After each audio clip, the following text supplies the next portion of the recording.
Bismillahirrahmanirrahim. Alhamdulillahirabbil alamin. Ar-Rahmanir Rahim. Maliki yaumiddin. Iyyaka na'budu wa iyyaka nasta'in. Ihdinas siratal mustaqim, siratal ladzina an'amta 'alaihim ghairil maghdubi 'alaihim waladdallin.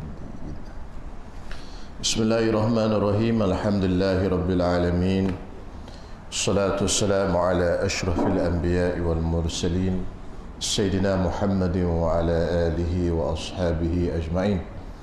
Rabbi shrah li sadri wa yassir li amri wa hlul 'uqdatam min lisani yafqahu qawli wa saddid lisani wahdi qalbi bihaqqi Sayyidina Muhammadin sallallahu alaihi wasallam. Subhanaka la ilma lana illa ma 'allamtana innaka antal alimul hakim. Allahumma akhrijna min zulumatil wahmi wa akrimna bi nuril fahmi.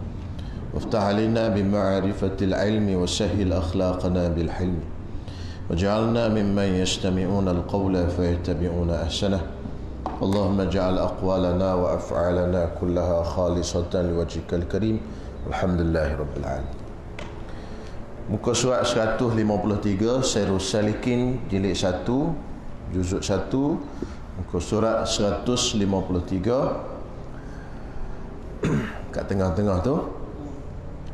Dan sunat bahawa dipersertakan dengan niat itu lafaz talbiyah. Ini sambungan bab haji. Dan sunat dipersertakan dengan niat itu lafaz talbiyah, iaitu diucapnya labbaik Allahumma labbaik la syarika lak labbaik innal hamda wan ni'mata laka wal mulk la syarika lak. Artinya, aku perkenankan, hei Tuhanku, akan serumu, padahal tiada bagimu mensekutui akan dikau. Aku perkenankan akan serumu, bahawasanya segala puji dan segala nikmat itu tertentu bagimu, dan kerajaan tertentu bagimu, yang tiada sekutu bagimu, maka yang tiada sekutu bagimu. Kata ni labbaik Allah ni kita sebut sejak daripada kita ihram. Mana syiar kita dalam ihram, inilah talbiyah. Syiar mana wirid kita, lambang kita berihram, labbaik Allah. Jadi selama mana kita masih duduk dalam ihram haji ke, ihram umrah ke, inilah bacaan kita. Sebab itu orang yang buat haji, dia mula takbirnya lewat mula takbir hari raya haji tu lewat lepas zuhur hari raya haji. Zuhur, lepas zuhur hari raya haji baru dia start Allahu Akbar, Allahu Akbar. Pasal apa? Pasal sebelum daripada tu dia masih dalam ihram. Sebabnya ihram kita ni, kita duduk dalam ihram selagi mana belum tahallul. Tahallul awal, tahallul sani. Jadi 3 benda kita kena buat untuk tahallul. Kalau buat 2 daripada 3, baru jadi tahallul awal. 2 atau 3 pun benda. Pertama, iaitu melontar jamratul aqabah. Yang kedua, cukur atau gunting. Yang ketiga, tawaf ifadah. Kita buat 2 baru tahallul. Jadi siang hari raya tu dia mungkin buat 2 je lah, kan? Lepas daripada masuk waktu tu dia melontar. Lepas melontar dia pun cukur, barulah tahallul. Jadi biasanya zuhur tu dah tahallul lah. Jadi lepas tahallul tu dia baru start baru start takbir Allahu Akbar, Allahu Akbar. Sebelum daripada tu dia talbiyah. Adapun kita di sini, kita takbir sejak daripada subuh hari Arafah. Subuh hari Arafah, tu kena ingat. Jadi kita raya 20 apa ni? 22. 21 tu hari Arafah. Subuh pagi 21 tu takbir dah.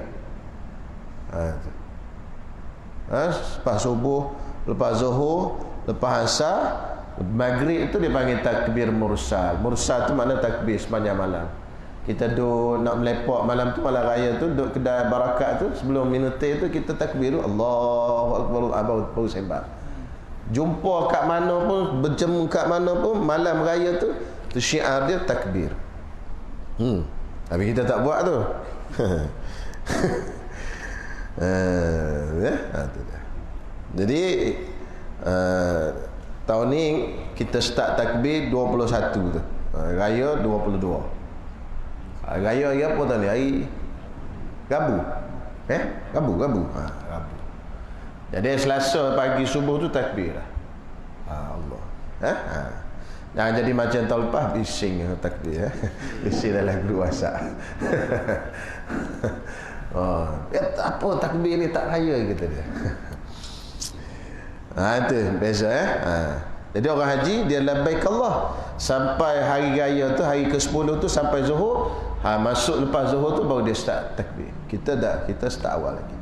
Itu beza Baik, dia kata maka jika hendak dilebih daripada itu, kalau kita nak baca lebih daripada labbaik Allah tu, maka diucapnya labbaika wa sa'daik wal khairu kulluhu biyadaik warrughaba'u ilaik labbaika bihajjatin haqqan ta'abbudan wa riqqa Allahumma salli ala Muhammadin wa ala ali Muhammad. Artinya aku perkenankan serumu. Bukan serumi tu, tukar. Aku perkenankan serumu. Serumu.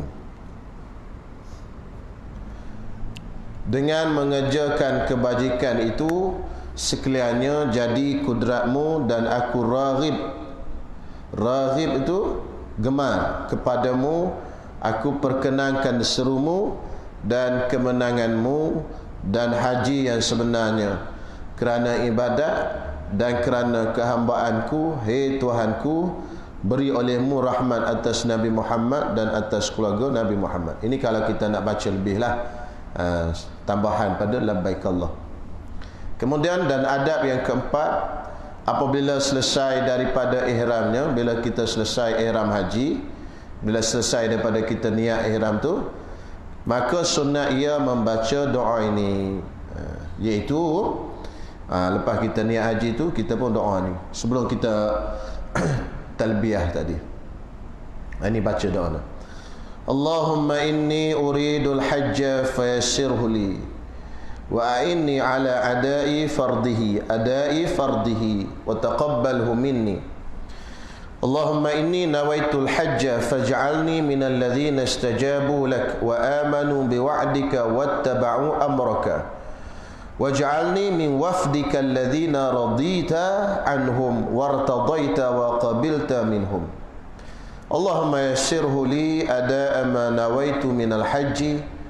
Allahumma qad ahrama lahmi wa sya'ri wa dami wa bashari wa asbi wa mukhi wa izami wa harramtu ala nafsi an-nisaa wa harramtu ala nafsi an-nisaa wat-tiba wa labs al-makhiti ibtigha'a wajhika wad-dar al-akhirah.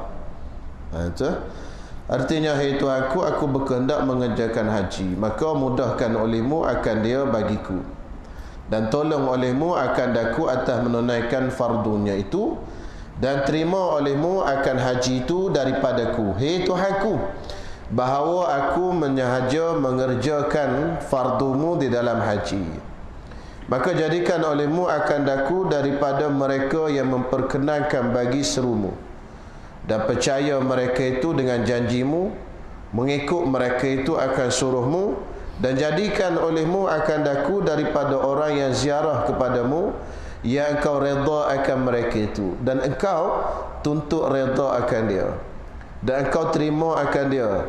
Hei Tuhanku, maka mudahkan olehmu bagiku akan yang aku niatkan akan dia daripada mengerjakan haji. Hei Tuhanku, telah aku haram bagimu segala dagingku, telah aku haram bagimu. Baiki sikit baris atas tu. Hak baris nombor 2 hak Arab tu, nombor 2 daripada bawah hak Arab tadi, doa tadi bacanya Allahumma qad ahrama lahmi, bukan ahrama. Allahumma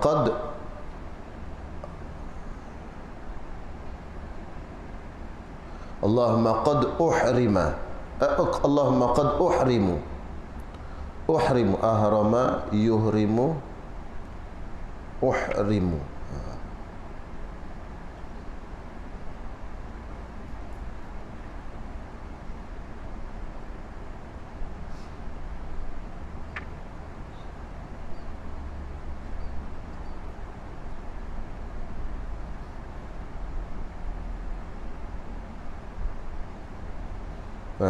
Qad harrama yuharrimu harrama.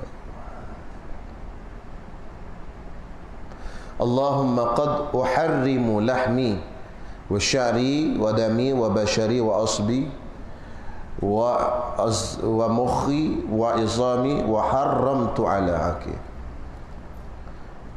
Qad uharrimu baca uharrimu. Okey, baik.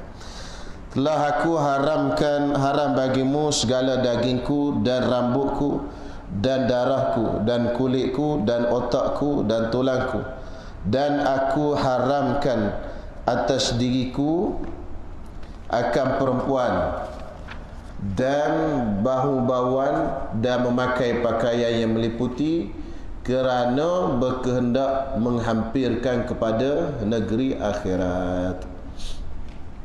Okey, habis. Itu doa. Dan adab yang kelima, sunat membanyakkan mengucap talbiyah itu selama ihram. Selama dalam ihram. Kalau ihram haji ke, sebelum kita buat dua perkara daripada tiga.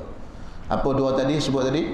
Pertama, melontar jamratul aqabah. Yang kedua, cukur atau bergunting. Yang ketiga, tawaf ifadah. Dua daripada tiga. Mana kita buat dua, jadilah tahlul awal. Buat hak nombor tiga, jadi tahlul sani, tahlul kedua. Bila tahlul kedua, habislah. Bila kita buat tahlul awal ni, halal bagi kita semua benda. Boleh buka baju yang, boleh pakai baju yang meliputi dan sebagainya lah. Melainkan perkara yang berkaitan dengan perempuan saja.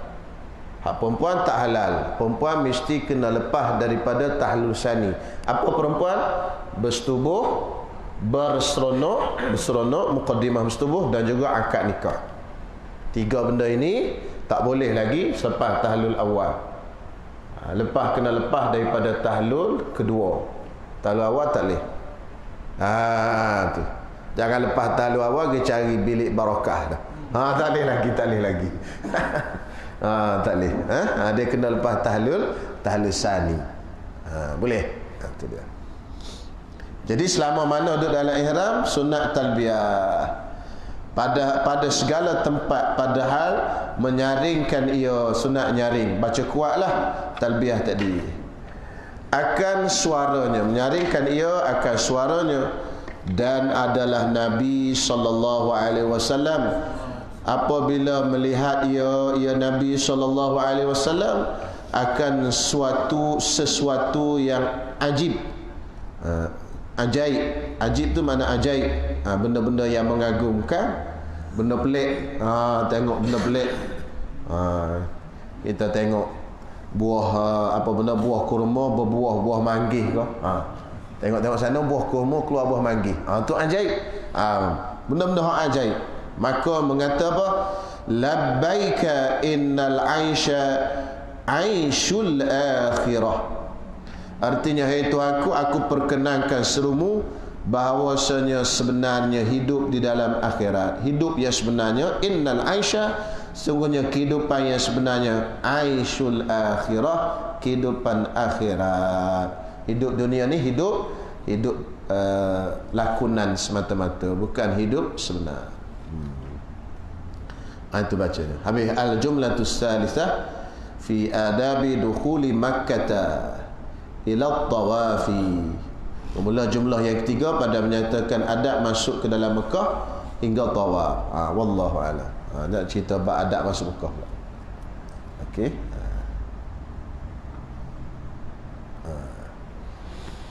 Habis cukup tu. Doa-doa ni baca sikit-sikit lah. Nak kena hafal doa ke mana? Ingat ke tak? Hati nak pergi Mekah kat Porter State bab haji ni. Kau bawa kitab tebal. Porter State ni musim haji ni. Bagus ni kitab ni. Banyak doa. Doa dia ni kadang-kadang tak disebut dalam buku haji tu, buku doa haji umrah tu. Doa ni detail. Banyak. Nanti kalau doa buku Arafah lah ke mana. Banyak doa ni. Cuma kalau kita halaman ni tak ada bagi lah. Itu kena letak bagi elok-elok. Kan baca benda lain. Allah. Bismillahirrahmanirrahim. قال المصنف رحمه الله تعالى ونفعنا بعلومه وببركته في الدارين آمين. Bermula misalnya dunia ini. Jumpa? Bermula misalnya dunia ini. Coki ke bagi ke bapa?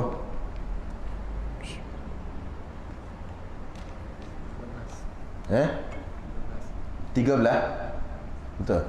Baik, 13 daripada atas Tajul Arus. Betul. Baik, 13 daripada atas. Tepi itu bermula misal dunia ini. Misal itu maksudnya perumpamaan dunia ini. Bermula misal dunia ini, perumpamaan dunia ini seperti orang yang sudah tuha. Tuha tu tua lah. Tuha bacanya. Seperti orang yang sudah tua. Itu bandingan dunia ini. Seperti orang yang tua. Baik, lagu mana? Ada padanya pada orang tua tadi. Ada padanya pada orang yang tua. Sebenarnya kalau kita Arab ni dia tak kata seperti orang yang sudah tua, seperti perempuan yang sudah tua. Gitu. Jadi dobit sikit di bawah tu orang yang tu maksudnya perempuan. Jadi misalnya, misal dunia ini seperti perempuan yang sudah tua. Orang yang tu maksudnya perempuan yang sudah tua. Itu bandingan misal. Misal perempuan ni seperti misal dunia ni seperti perempuan tua. Ada padanya pada perempuan tua tadi penyakit juzam dan baras. Juzam apa? Kusta. Baras tu baras lah, bala ataupun albino dan sebagainya. Dia ni dah lah tua. Lepas tu ada penyakit kusta. Lepas tu ada pula baras. Baras ni sopok dan sebagainya. Lagu tu. Tetapi dipakaikan akan perempuan tua tadi dengan kain sutra yang bersih. Tapi dah penyakit macam tu, bagi pakai baju dengan baju yang cantik, sutra yang bersih. Perempuan tua penyakit, lepas tu banyak penyakit di badan dia, tapi bagi pakai baju lawa. Nampak apa? Nampak lawa lah pasal terlindung. Penyakit duduk kat dalam, kusta apa semua duduk kat dalam kan, tak nampak. Bagilah pakai penyakit, bagilah kain lawa-lawa, bagi sutra. Lawa lah sutra ni, benda mahal. Okey. Lalu apa jadi? Maka orang yang mukmin lari dan tiada suka ia orang mukmin daripada dunia. Maksudnya orang yang mukmin, orang yang beriman, yang kenal dunia tu, dia lari dan tak suka kat dunia tadi. Pasal apa? Pasal apa? Walaupun nampaknya lawa, tapi di sebalik cantik itu ada benda buruk. Walaupun dunia ni nampak indah, tapi di sebalik dunia yang indah itu ada apa benda? Tipu daya. Di belakang tu penipuan. Walaupun cantik, tapi di belakang tu ada tipu. Lalu orang yang beriman, dia larilah daripada dunia. Dia tak peduli kat dunia. Walaupun duduk tepi jalan, duduk sengih. Kan? Macam ibarat perempuan duduk sengih, lawa kita kata. Tapi orang hak tahu, lawa apa, korak penuh belakang tu. Kan? Kusta dan sebagainya, tak lagi dekat. Tapi hak jenis tak tahu, dia pergi dekat lah. Itu biasa orang mukmin dengan orang kafir. Baik, orang mukmin lari ia daripadanya. Kan? Tiada suka ia daripada dunia. Kerana apa? kerana terbuka hakikat dunia itu baginya, bagi orang mukmin. Orang mukmin dia tahu dunia itu apa, kan? Ad-dunya jifatun, kata Nabi, dunia itu adalah bangkai. Jadi dia tahu bangkai, dia tahu dunia ni tak elok, dia kenal, walaupun tutup macam mana pun dia kenal. Dalam satu ibarat yang lain disebut dunia ni ibarat madu yang diletak racun. Orang yang tahu dalam madu tu ada racun, dia tak minum. Orang tak tahu, dia minum gok gok gok gok gok. Itu beza orang yang tahu dan orang yang tak tahu. Lalu dia kata apa lagi? Maka tiadalah berhajat ia orang mukmin kepadanya, kepada dunia. Lalu orang mukmin tak ada lah duk sungguh kat dunia, melainkan sekadar melainkan dia dunia ni sekadar mana? Sekadar boleh mengkuatkan, baca mengkuatkan tu, jangan baca mengikutkan. Sekadar boleh mengkuatkan badannya berbuat ibadat kepada Allah Ta'ala. Itu je lah dunia setakat tu yang diambilnya. Sebab tu kita ni elok dah Allah Ta'ala buat sekadar je. Oh, kalau kaya benar tak mari mengaji ni, mau duduk gini ni. Lepas tu kalau pergi kuliah masjid-masjid orang kaya dah, dia duduk belakang-belakang. Tapi dia mari nak dengar. Tak? Tu Syekh Nuruddin cerita tu. Ada satu masjid di mana belah-belah Tun Dr. Ismail ke apa kita, Datuk Seri, Tan Sri semua panggil mari dia tak mari. Lepas tu kalau tak kena dengan gaya dia, tu susah kan. Temu juga mari, kalau tak mari aku mana.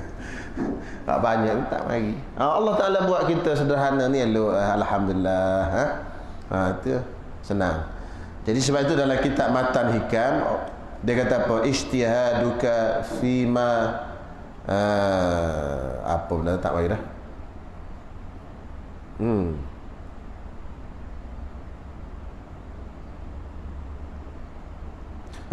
Ijtihaduka fima dumina laka wa taqsiruka fima tuliba minka dalilun ala intimasil basirah minka. Kamu bersungguh-sungguh cari benda yang Allah Ta'ala jamin. Apa Allah Ta'ala jamin? Rezeki. Tapi cuai benda yang Allah Ta'ala minta daripada kamu. Apa benda? Ibadat, buat amal dan sebagainya. Itu dalil buta mata hati. Kita sungguh-sungguh cari rezeki, Allah Ta'ala jamin dah. Jadi sikit-sikit boleh, cuma tak boleh bersungguh-sungguh sampai tak tahu ke mana. Itu tak boleh. Cari sekadar nak buat ibadat pada kita boleh lah tu, kan? Tapi kalau kita cari tak bersungguh, tapi Allah Ta'ala bagi, itu tak apa, terima. Kita relax je, semaya, puasa apa pun dah. Tapi Allah Ta'ala buat bagi, kita relax je, tapi Allah Ta'ala terima ya. Habis selesai. Syahdan, tiada juga pakaian dan perkataan seorang yang sangat jahat dan hina. Dia kata tidak ada satu perkataan dan pakaian, yakni sifat kita dan perkataan seorang yang sangat jahat dan hina dan busuk lebih daripada perkataan seorang pada ketika berbantah dengan manusia. Jadi manusia ni bila berbantah dia akan keluar perkataan busuk, bergaduh dia akan keluar perkataan yang hina, busuk dan sebagainya. Jadi perkataan yang paling busuk sekali, perkataan paling hina sekali apa benda? Seperti katanya pada berbantah. Dia kata apa pada waktu dia bergaduh? Hei fulan. Dia kata apa? Hei kamu, adakah engkau seperti aku? Kamu tak sama seperti aku. Dan adakah engkau sangka, kamu rasa patut, yang ni layak engkau berkata-kata dengan aku? Kau ni layak ke bercakap dengan aku? Sombong. Kenapa? Dan siapa juga engkau itu? Mu ni siapa nak bercakap dengan kau? Nak bercakap dengan aku ni mu siapa? Melekehkan orang. Berkata-kata serta aku, boleh berkata-kata serta aku, boleh bercakap dengan aku. Dan sebab yang demikian, sebab sombong macam tu, itulah jadi binasa siapa? Iblis. Iblis ni dia dihalau keluar daripada syurga bukan benda lain dia buat, takabur je, sombong. Dia kata apa dia kata? Bila Allah Ta'ala suruh dia sujud kepada Nabi Adam, apa dia kata? Qala ana khairum minhu. Aku lebih baik daripada Adam. Khalaqtani min narin wa khalaqtahu min tin. Allah Ta'ala, hei Tuhan, dia cakap kat Tuhan tu, khalaqtani min nar, kau buat aku daripada api. Wa khalaqtani min nar wa khalaqtahu min tin, kau buat Adam tu daripada tanah. Dia panggil ananiyah. Dalam kitab tasawuf dia panggil ananiyah. Apa ananiyah? Keakuan. Aku ni. Orang tasawuf dia tak nak tu aku semua tu. Sebut je lah, cerita je. Bukan kita tak tahu lagi, cuma sampai ke. Tidak kata ustaz hebat, tak ada aku dah, cuma sampai ke. Aku ni mana tak boleh semayang, aku semayang. Orang tasawuf tak nak. Dia tak boleh pandang, dia nak fana tu dia panggil. Semuanya Allah Subhanahu Wa Taala. Semayang pun Allah Taala bagi, puasa Allah Taala bagi. Kita tak ada apa. Itu dia panggil ananiyah. Tak ada apa, kita tak ada. Tak ada wujud pun kalau orang tasawuf. Wujud yang mutlak, wujud yang sebenarnya Allah Ta'ala. Kita tak ada. Bayang-bayang.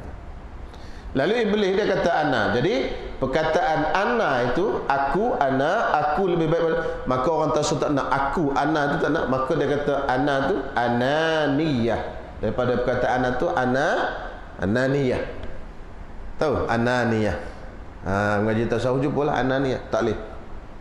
Aku lebih baik, aku hebat, aku mulia, aku semayang, aku poso, aku tak ada apa.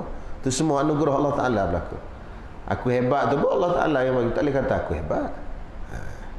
Lalu boleh kata, bila dia kata begitu, dia itulah dikatakan sombong. Allah Ta'ala kata aba wastakbara, Iblis enggan dan sombong, istikbar, takabur, tak nak sujud kepada Adam. Wa kana minal kafirin, dan dia jadi orang kafir. Itu je dosa Iblis ya. Tapi kita ni ada tak dosa tu? Ada. Tapi rahmat Allah Ta'ala luas pada umat Nabi Muhammad. Walaupun tu buat dosa macam Iblis buat pun, tak kena buang lagi pada dunia. Tak ada lagi hantar ke planet Marikh ke. Planet Marikh. Pasal apa? Sombong. Tak lah. Ada lagi dah atas dunia. Makanan roti canai, elok je, roti jala, kari pat, sedap macam-macam boleh makan lagi tak. Sombong apa kali betul kali itu beza umat Nabi Muhammad sallallahu alaihi wasallam. Lalu dia kata apa? Kerana takabur ia Iblis, maka seorang yang punya akal yang sempurna dan ingat akan hal dirinya, maka janganlah berkata seperti yang demikian itu. Kalau kita ni jenis orang ada akal, orang yang sempurna dan ingatkan diri kita, janganlah kita kata benda macam tu. Jangan kita kata kita lebih baik, aku lebih mulia, aku semua tu tak nak. Dan jikalau ada seorang yang berbantah itu dengan engkau jahat rupanya, buta matanya dan tempang kakinya dan busuk badannya sekalipun, jangan. Walaupun orang tu orang yang busuk, orang yang buta, orang yang hodoh, orang yang hina, jangan kita perhinakan dirinya. Kenapa? Kerana muliakan dan menghormatkan kalimah la ilaha illallah Muhammadur Rasulullah yang ada pada dalam hatinya. Tulis tambah sikit, yang ada pada dalam hatinya. Yang ada pada dalam hatinya. Tu kan pada dalam hatinya tu. Yang tambah sikit, yang ada pada dalam hatinya. Sebab tu dalam kitab Jala'ul Qulub Bizikrillah, karangan Syekh Abdul Samad Tuan Tabal. Tuan Tabal, dia panggil hati manusia ni apa?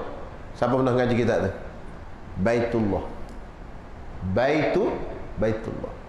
Jangan kamu runtuhkan Baitullah. Bukan Baitullah Kaabah di Mekah tu. Baitullah ni hati manusia, hati mukmin.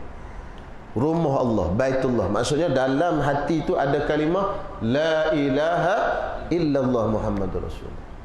Sebab tu kita haram sakitkan hati orang mukmin. La yadkhulul jannah man la ya'manu jaruhu bawaikuhu. Tidak akan selamat, tidak akan masuk syurga orang yang tidak selamat jirannya daripada kejahatannya. Apa lagi? La yu'minu ahadukum hatta yuhibba li akhihi ma yuhibbu li nafsi. Tidak akan beriman seorang sehingga dia kasih kepada seorang apa yang dia suka untuk diri dia. Semuanya kita ni tak boleh sakitkan hati orang. Pasal apa? Hati orang mukmin itu baitullah, rumah Allah. Sebab itu kalau orang belajar tasawuf, dia tak sakitkan hati orang. Orang mukmin dia tak. Pasal baitullah tu. Dia bawa masuk kegembiraan. Dan Nabi semua bawa masuk kegembiraan dia. Sebab itu Nabi ajar apa tu? Basyiru, bagi khabar gembira dulu. Wala tunaffiru, jangan bagi benda menakutkan orang. Kita mari-mari terus beri benda menakut. Oi, neraka. Nabi kata basyiru dulu. Syurga dulu. Kalau sebut neraka dulu, lari buat takut. Itu cara dia, syurga dulu. Baru cerita neraka. Kan kita gitu dengan tahu ni. Sebab tu baca kitab fiqh ni last sekali. Aku takut. Mari-mari belajar, takut aku payahlah. Baca tasawuf dulu. Lepas tu hujung baru belajar baca kitab fiqh. Tu. Tu pasal apa ustaz baca fiqh lah sekali. Kan? Ada hikmah tu susul tu. Ada hikmah dia. Supaya kita tak takut. Baik, bagi khabar gembira. Jangan sakitkan hati orang. Kenapa? Kerana dalam tu ada kalimah la ilaha illallah.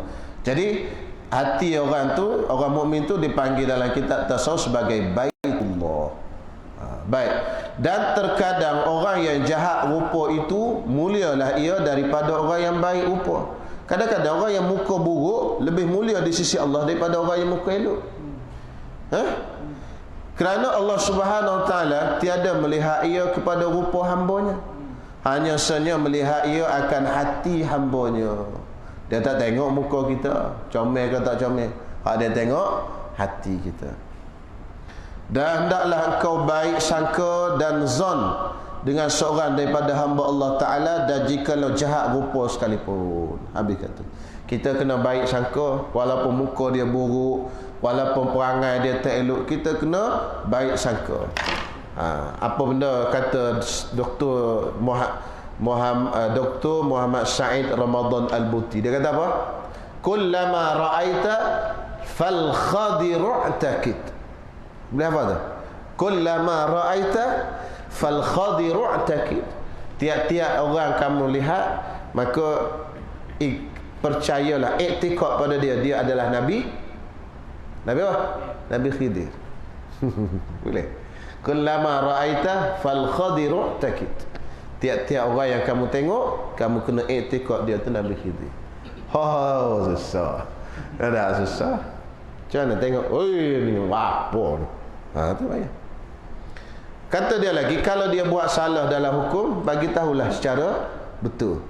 Tegur betul. Macam Nabi Musa tegur Nabi Khidir. Boleh tegur. Cuma syaratnya jangan tegur. Itu syarat dia letak oleh Nabi Khidir.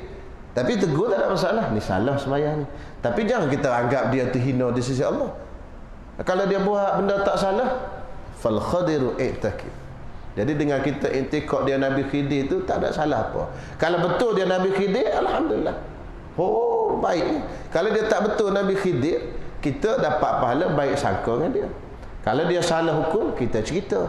Salah hukum tak bolehlah kita diam. Itu tengok sembahyang tak betul, terbuka aurat, bagi tahulah terbuka aurat. Tapi dalam hati kita masih kita berpegang, dia adalah orang baik seperti Nabi Khidir. Baik pada kita. Allah, mana nak baiki hati dia? Susah dia. Cabut kepala rasa. Sebab tu hati tu Allah Ta'ala tengok di akhirat. Nabi kata, Allah Ta'ala kata apa? Yauma la yanfa'u malun wala banun illa man atallaha biqalbin salim. Tidak akan memberi manfaat anak dan pinak itu melainkan orang yang datang berjumpa dengan Allah dengan qalbin, hati salim, hati yang sihat. Enggak hati ni siapa boleh nampak? Walaupun kita tengok. Sebab itu Nabi kata Sayyidina Abu Bakar ni bukan lebih daripada kamu dengan sebab banyak sembahyang. Ma fadalukum Abu Bakrin bi kasrati salati wal siyam. Bukan Abu Bakar ni melebihi kamu dengan sebab banyak puasa dan sembahyang. walakin bi syai'in waqara fi qalbi, tapi dengan sesuatu yang ada dalam hati dia. Sayyidina Bakar semayang pun semayang witir awal malam, tak macam Sayyidina Umar semayang witir hujung malam. Dia biasa-biasa je, bukan sebab dia banyak puasa banyak semayang, tapi sebab ada sesuatu dalam hati. Apa sesuatu tu? Wallahu a'lam. Tahu tak tahulah. Benda baik-baik lah ada dalam hati dia. Habis, jangan engkau sangka wallahu a'lam kata. Nah, kena didiklah hati tu. Allah. Tapi kau payahlah baca je ni. Ikutkan sebenarnya tak boleh nak baca ni. Sebab kaedah dia faqidus syai' la yu'ti. Orang tak ada benda dia tak boleh nak bagi. Kita tak ada benda ni. Nak bagi macam mana? Anak tak ada nak bagi ke ni anak murid yang mengaji ni. Tapi kau dah rasa nak baca kitab tasawuf, baca. Rasa nak baca je lah. Ada yang tak ada. Lah, dia sebenarnya nak bagi benda kat orang, dia kena ada benda tu. Faqidu syai' la yuti. Tapi kak dia nak belajar tasawuf, baca gitulah. Sekurang-kurangnya ambil barakah gitulah. Habis. Masuk fiqh. Bismillah.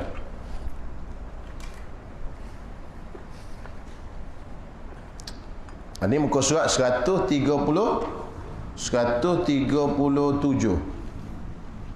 Dan harus pula situ baris yang ke 3, 4, 5, 6 daripada atas. Situ.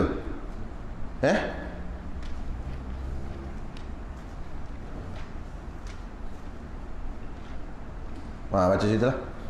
Dan baris kelima daripada atas, daripada muka surat 137. 1, 2, 3, 4, 5. Dan harus, baik ke-6 daripada atas dan harus pula, harus ni boleh pada safar yang harus, pada safar ni musafir lah, yang harus, yang halal, maknanya musafir yang halal.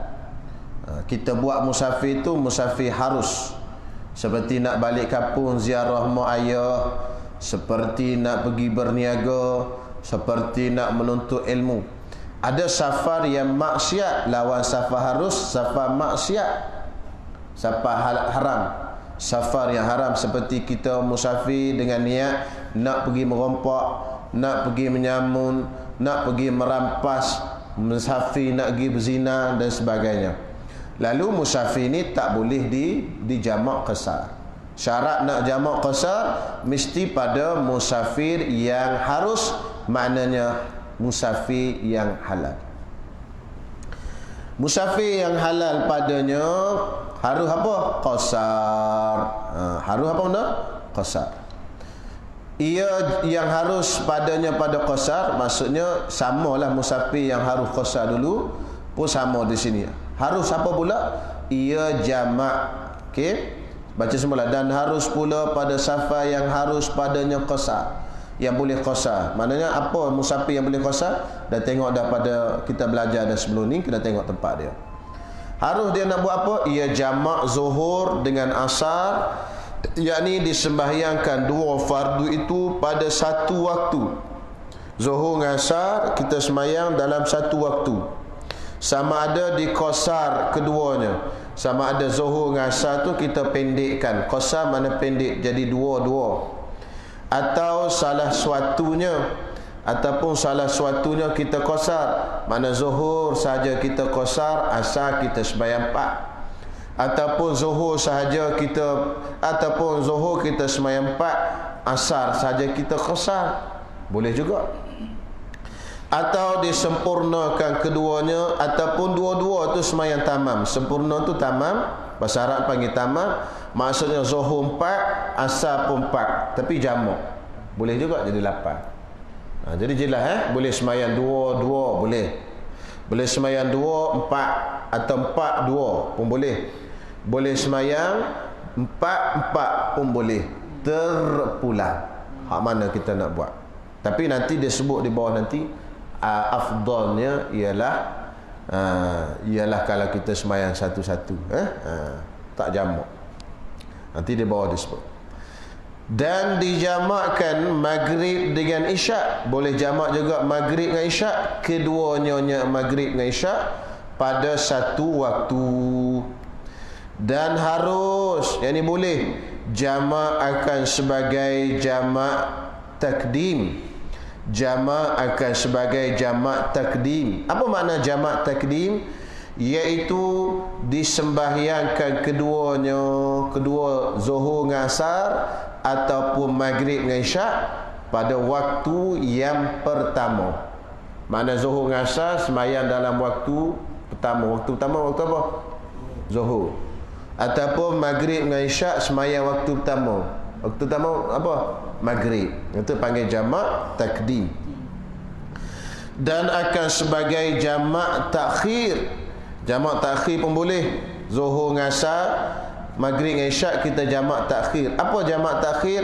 Iaitu disembahyangkan keduanya, zuhur dengan asar ataupun maghrib dan isyak pada waktu yang kedua.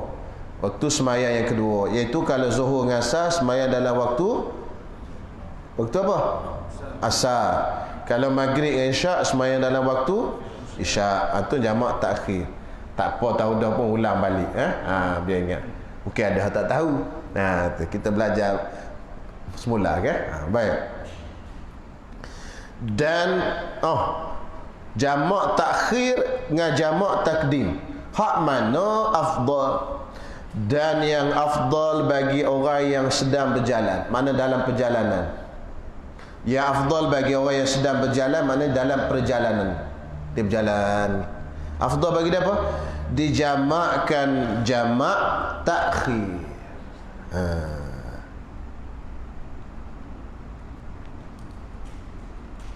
Boleh? Dijamakkan jamak takhir. Okey? Maksudnya dia sedang berjalan, jamak takhir. Dan yang afdal bagi yang lainnya. Yang lainnya apa? Yang lain? Yang lain tu, lainnya apa?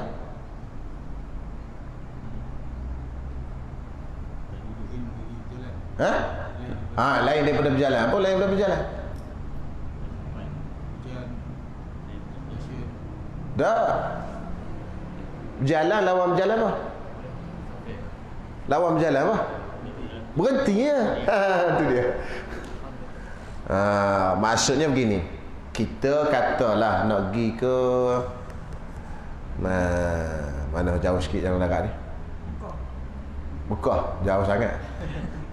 Pergi ke Vietnam, lalu jalan darat. Boleh? Sepanjang kita berjalan tu sunat jamak apa? Jamak takdim.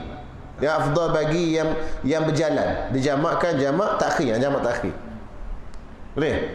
Tu tak cerita khilaf lagi antara Ramli dengan Ibn Hajar, tak ada cerita lah tu. Pening kepala pula. Jadi mana kita berjalan dalam perjalanan. Kita sunat jamak apa? Jamak takhir. Bila kita berhenti, katalah sampai kat Kemboja kita berhenti. Berhenti apa lagi? 3 hari. 3 hari boleh jamak lagi tak? Berhenti satu tempat 3 hari. Boleh kan? Dia tak bolehnya 4 hari ke atas. Betul tak? 4 hari pun tak boleh. Bila kita berhenti di situ, duduk situ 3 hari, berhenti di satu tempat, satu jamak apa afdal? Jamak takdim. Faham ke tak tu? Itu secara rekah lah. Hak detail lagi nak buka kitab panjang lah. Kita nak pergi mana? Nak pergi ke Vietnam. Vietnam, Kemboja dulu baru Vietnam dah? Kau Vietnam dulu baru Kemboja? Kemboja dulu kan? Cik Hamdan tahu dia biasa pergi. Jadi Kemboja dulu baru Vietnam. Kita sekarang ni nak pergi ke Vietnam. Singgahlah sekejap di Kemboja 2 hari. Ambil barang ke apa, singgah. Singgah tu makna kita berhenti ya. Maka waktu kita singgah tu jamak apa afdal? Takdim. Tadi hak daripada Malaysia sampai ke Kemboja tu dalam perjalanan. Hak tu jamak apa afdal? Takhir. Allah. Jelas? Boleh faham tak? Kiah mai ya. Nak pergi ke Johor.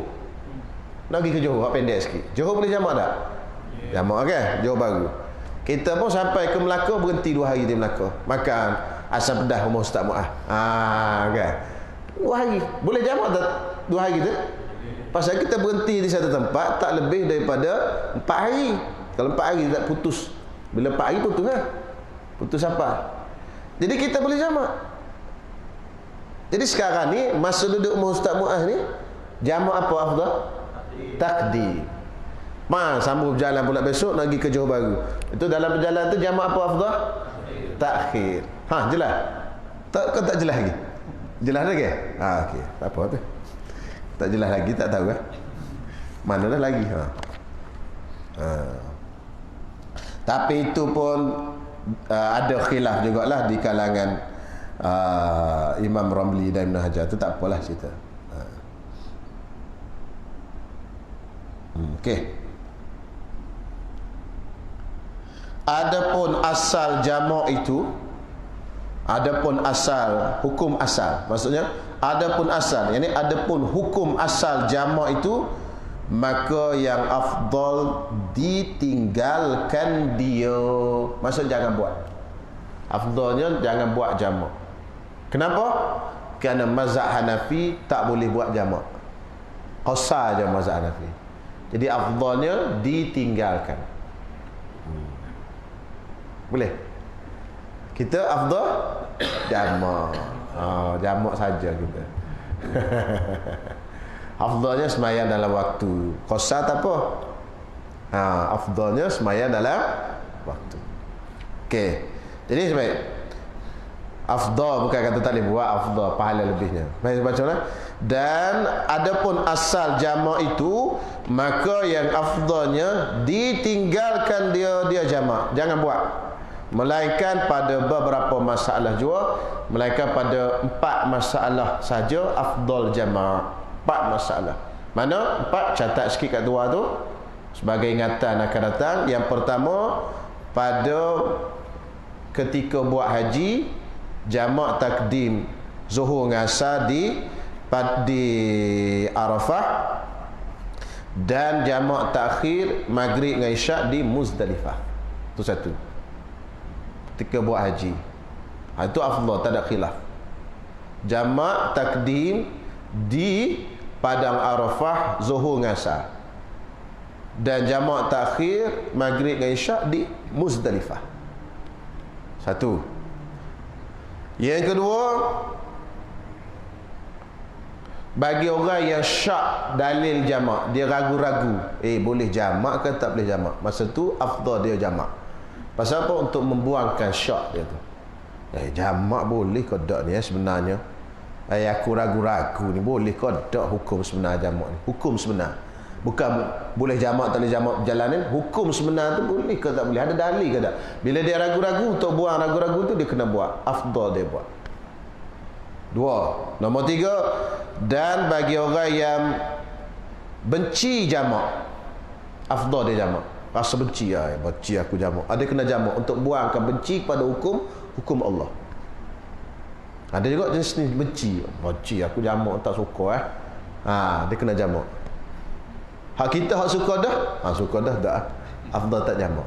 Yang keempat, bagi orang yang alim diikut orang, maka pada waktu itu afdal dia jamak supaya orang boleh belajar jamak. Kita ustaz berjalan ramai-ramai, kita pun tunjuk jamak macam mana, itu afdal. Kalau kita tak kalau tidak salah satu daripada 4 ini, maka afdalnya semayang asing-asing dalam waktunya. Jelas?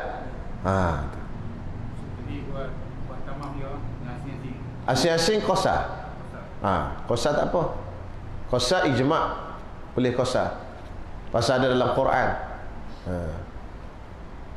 Wa idza darabtum fil ardi fala junaha alaikum an taqsuru minas salat.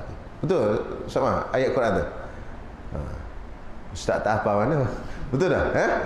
Bila kamu darabtum, jalan di muka bumi ni, fala junaha alaikum, tak ada kesalahan kamu an taqsuru minas salat, untuk kamu qasarkan sembahyang. Ada dalam Quran. Jamak tak ada. Qasar jelas sebut dalam Quran. Lepas tu qasar tak ada masalah. Jamak ni ada khilaf. Jadi mazhab Hanafi oleh kerana tak ada jamak dalam Quran, ada dalam hadis itu pula tidak diterima oleh Imam Abu Hanifah. Maka dalam mazhab Hanafi tak boleh jamak. Hak boleh jamak ni ya di Muzdalifah dengan Arafah tu ya. Orang mazhab Hanafi tak ada jamak. Tanya Ustaz Muhyiddin mana? Dia orang mazhab Hanafi. Qasar ada.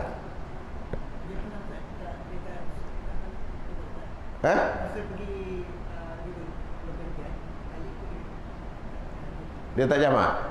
Dia mazhab Hanafi ya. Orang mazhab Hanafi tak ada jamak. Qasar je ada. Kita ada dua, jamak dan qasar. Oleh itu akan ada khilaf, itulah tak afdal kita buatnya benda khilaf.